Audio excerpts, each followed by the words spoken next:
लातूर सार्वजनिक ठिकाणी मद्यप्राशन व शांतता भंग करणाऱ्या मद्यपींवर स्थानिक गुन्हे शाखेची धाक कारवाई 59 जणांविरुद्ध खटले दाखल।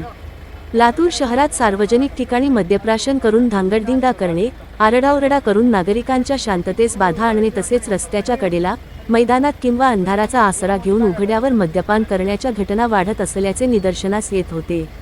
या पार्श्वभूमीवर नागरिकांच्या सुरक्षिततेसाठी व कायदा व सुव्यवस्था अबाधित राखण्यासाठी लातूर जिल्हा पोलिसांनी विशेष मोहीम हाती घेतली आहे।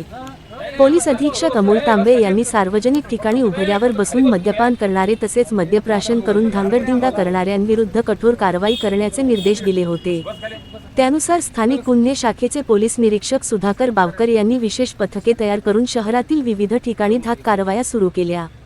सदर मोहिमेदरम्यान रस्त्याच्या साईडला, ऑटो रिक्षामध्ये, मैदानात तसेच अंधाराचा फायदा घेऊन उघड्यावर बसून मद्यपान करणाऱ्या तसेच दारूच्या नशेत आरडाओरडा करून शांतता भंग करणाऱ्या व्यक्तींवर कारवाई करण्यात आली।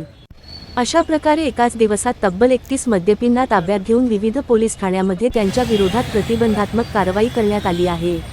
दरम्यान गेल्या 4 दिवसांपासून ही विशेष मोहीम सातत्याने राबविण्यात येत असून आतापर्यंत एकूण 59 मद्यपींविरुद्ध खटले दाखल करण्यात आले आहेत। स्थानिक गुन्हे शाखेसह लातूर शहरातील सर्व पोलीस ठाण्यांकडून ही कारवाई समन्वयाने राबविण्यात येत आहे। प्रतिबंधात्मक कारवाई करून ही परत सार्वजनिक ठिकाणी मद्यपान करीत असताना सदरची व्यक्ती आढळून आल्यास त्याच्यावर प्रचलित कायद्यानुसार गुन्हा दाखल करण्यात येणार आहे। लातूर जिल्हा पोलिसांकडून नागरिकांच्या सुरक्षिततेसाठी तसेच सार्वजनिक ठिकाणी शिस्त व कायदा सुव्यवस्था राखण्यासाठी अशा प्रकारच्या कारवाया पुढेही सुरू राहणार आहेत।